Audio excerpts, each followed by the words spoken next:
HOA Karen mocked veteran's uniform, got 10 days in jail. The diner smelled of burnt coffee and greasy bacon, but the real stench came from Karen Whitaker's venomous words. "You call that a uniform? Looks like you raided a thrift store for a Halloween costume." Her voice sliced through the hum of morning chatter, sharp enough to make heads turn. Every eye in the Rusty Spoon diner locked onto her, then shifted to the man she was berating, a quiet, broad-shouldered veteran named Marcus Tate, whose faded army jacket bore the weight of battles fought and scars earned. Marcus didn't flinch.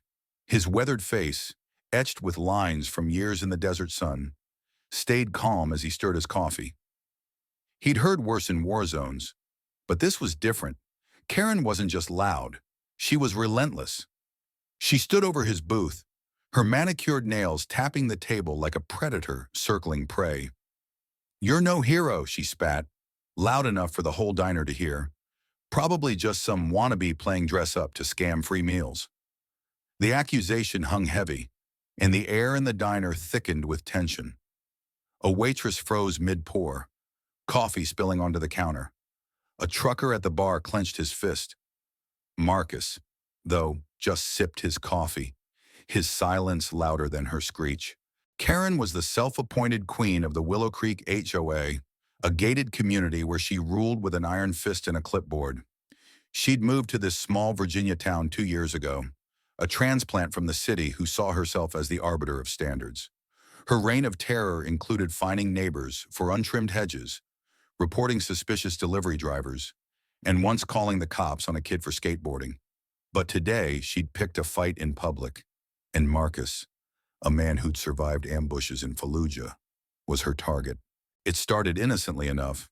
Marcus, a regular at the Rusty Spoon, had walked in wearing his old army jacket, the one with a sergeant's patch and a faint stain he never explained. He'd been coming here for years, always tipping generously, despite living on a tight veteran's pension. Karen, seated at a nearby table with her usual iced latte, had noticed him. She'd been itching for a confrontation all morning. Her HOA meeting had gone poorly, with neighbors pushing back against her latest rule about mailbox colors. Marcus, with his worn jacket and quiet demeanor, became her lightning rod. "You're disrespecting real soldiers by wearing that rag," she continued, her voice rising. "My cousin's in the Navy, and he'd be ashamed to see you parading around like this." She flipped her hair, glancing around for validation. But the diner's patrons weren't nodding along. A teenage girl filming on her phone whispered to her friend, "She's gonna regret this." An older man in a flannel shirt shook his head, muttering, "Leave the guy alone." Marcus set his mug down, his movements deliberate. "Ma'am," he said, his voice low but steady, "this jacket's been through more than you'll ever understand. I earned it." His words were calm, but they carried a weight that made Karen falter for a split second. She recovered quickly, though, doubling down. "Earned it? Please? You're probably some drifter who stole it from a surplus store." She laughed, a harsh, grating sound, and pointed at a tear in his sleeve. "Look at that, it's falling apart, just like your story." The diner was a powder keg now, and Karen was striking matches. What she didn't know was that Marcus wasn't just any veteran. He'd been awarded a Bronze Star for pulling 2 soldiers from a burning Humvee under enemy fire. The town knew his story, even if he never bragged about it. The jacket, tattered as it was a relic of that day, the day he'd nearly died saving others. To Marcus, it wasn't just fabric, it was a reminder of who he'd been and who he still was. Enter Lila, the diner's cook, a wiry woman in her 60s with a no-nonsense streak and a soft spot for Marcus.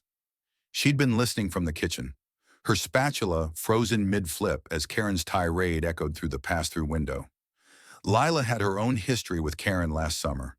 Karen had tried to get the diner cited for unsanitary conditions because a napkin blew onto the sidewalk. Now, Lila stepped out, wiping her hands on her apron, her eyes narrowing. "Karen, you're making a fool of yourself," she said, her voice cutting through the noise. "That man's a hero. You don't know what you're talking about." Karen spun toward Lila, her face reddening. Stay out of this. Lila, you're just a cook. This is between me and this imposter. The word imposter hit like a slap, and the diner collectively gasped. Marcus's jaw tightened, but he still didn't raise his voice. Instead, he reached into his pocket and pulled out a small, worn photo, a grainy shot of him and his unit, taken days before the ambush. He slid it across the table toward Karen. This is who I am, he said simply. You don't get to rewrite that. Karen barely glanced at the photo. That proves nothing, she snapped, shoving it back. Her voice was shaking now, not from doubt but from the thrill of her own outrage. She was in too deep, too committed to her performance. The crowd's murmurs grew louder, and the teenage girl's phone was still rolling, capturing every word. Karen, oblivious, kept going.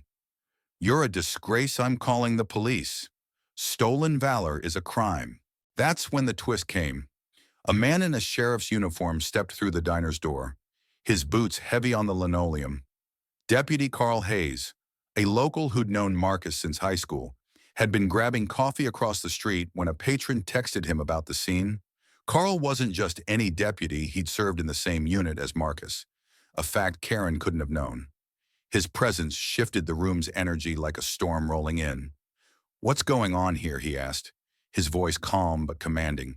Karen, mistaking him for an ally, launched into her spiel. Officer, this man's pretending to be a veteran. He's wearing this fake uniform, disrespecting real soldiers. You need to arrest him, she gestured wildly at Marcus, her voice hitting a fever pitch. The diner was silent now, every eye on Carl. Carl's gaze moved from Karen to Marcus, who gave a small nod, as if to say, handle it. Carl crossed his arms, his badge glinting under the fluorescent lights. Ma'am, he said, I served with Marcus Tate in Iraq. That jacket's real, and so's his service. You, on the other hand, are causing a public disturbance. The words landed like a gavel, and Karen's face froze, her mouth half open. The crowd erupted some clapping, others murmuring in agreement. The teenage girl zoomed in with her phone, whispering, This is going viral. Karen, for the first time, looked around and saw no allies. Her confidence cracked, but she wasn't done. You're taking his side, she shrieked. This is outrageous. I'm a taxpayer. I'll have your badge. She grabbed her purse, knocking over her latte, which spilled across the table and onto the floor, soaking Marcus's photo. That was the breaking point. Marcus stood, his full 6'2" frame towering over Karen. He didn't raise his voice, but his words carried the weight of a man who'd faced death and won. You don't get to disrespect my brothers who didn't come home, he said. You don't get to spit on their memory. The diner was dead silent now, the weight of his words sinking in. Even Karen, for all her bluster, shrank back. Carl stepped forward, his hand resting lightly on his radio. Ma'am, you're coming with me to cool off. Public disturbance and harassment aren't small charges. Karen's eyes widened, and she started to protest, but Carl cut her off. You can walk out with me now, or I can cuff you. Your choice. The diner held its breath as Karen, flustered and red-faced, grabbed her purse and stormed toward the door. Carl following close behind. Outside, the situation escalated further. Karen, now in full meltdown, shouted insults at Carl, accusing him of abusing power and protecting a fraud. Her tirade didn't stop, even as Carl calmly read her rights. She shoved him not hard, but enough to cross a line. The cuffs came out, and Karen's screams echoed down Main Street as she was led to the patrol car. The teenage girl's video, now live on X, was racking up views by the second, with comments like Karen got what she deserved and support our veterans. Back in the diner, Marcus sat down, his hands steady as he picked up his coffee. Lila brought him a fresh mug. On the house. You okay, Marcus? She asked. He nodded, but his eyes were distant, fixed on the photo now stained with latte. The crowd slowly returned to their meals, but the air was different, charged with a mix of awe and respect. The teenage girl approached, shyly offering to send Marcus the video. "People need to know what you did," she said. He just smiled faintly and shook his head. "Let it go, kid. I don't need the spotlight." The fallout came fast. By evening, the video had spread across X with hashtags like #Justice for Marcus and Karen in jail trending locally. The town's veterans group rallied, sharing Marcus's story and organizing a fundraiser to replace his jacket. Karen, meanwhile, faced consequences beyond the diner. Her HOA board, already fed up with her antics, voted her out unanimously after the video went viral. Her neighbors, long silenced by her bullying, posted stories of her overreach fines for minor infractions, threats over petty disputes. The court wasn't kind either. Karen's public disturbance and assault on an officer earned her 10 days in county jail, a fine and a year of community service fittingly at a veterans center. Marcus didn't attend her hearing. He was back at the Rusty Spoon, same booth, same jacket, though Lila had helped him clean the photo. The diner had put up a small wooden sign by the counter, handwritten in marker, "Honor our heroes. No Karens allowed." It became a local legend, a quiet reminder of the day justice was served. Karen's 10 days behind bars were humbling.